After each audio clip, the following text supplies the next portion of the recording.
తులారాశి వారికి ఈ యొక్క రోజున సానుకూలమైనటువంటి ఫలితాలు గోచరిస్తున్నాయి. వృత్తిపరంగా వ్యాపారపరంగా సానుకూలంగా ఉంటుంది. చేయాలనుకున్నటువంటి పనిని నిర్మోహమాటంగా చేసేటువంటి మనస్తత్వం మీకు మంచి గుణాన్ని ఇవ్వగలుగుతుంది. కానీ ఏదో ఒక రాహు అడ్డం పడినట్లుగా స్మూత్గా జరుగుతున్నటువంటి పనులకి ఏదో ఒక ఆటంకం జరగటం అర్థం కానటువంటి వ్యవహారంగా ఉంటుంది. రాజకీయంగాను మరియు అదేవిధంగా వృత్తిపరంగాను ఇది ఒక మంచి పరిణామంగా మీరు భావించగలుగుతారు. మీరు మానసికంగా మీరు చేయాలనుకున్నటువంటి పనిని పరిపూర్ణం చేయాలనుకుంటారు.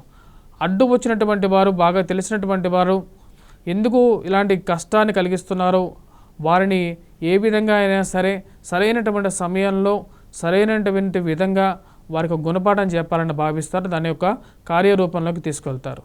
ఈ రాశిలో ఉండేటువంటి వారు ముఖ్యంగా ఈ యొక్క రోజున దుర్గాదేవిని పూజించినట్లయితే సానుకూలమైనటువంటి ఫలితాన్ని ఎక్కువగా పొందగలుగుతారు.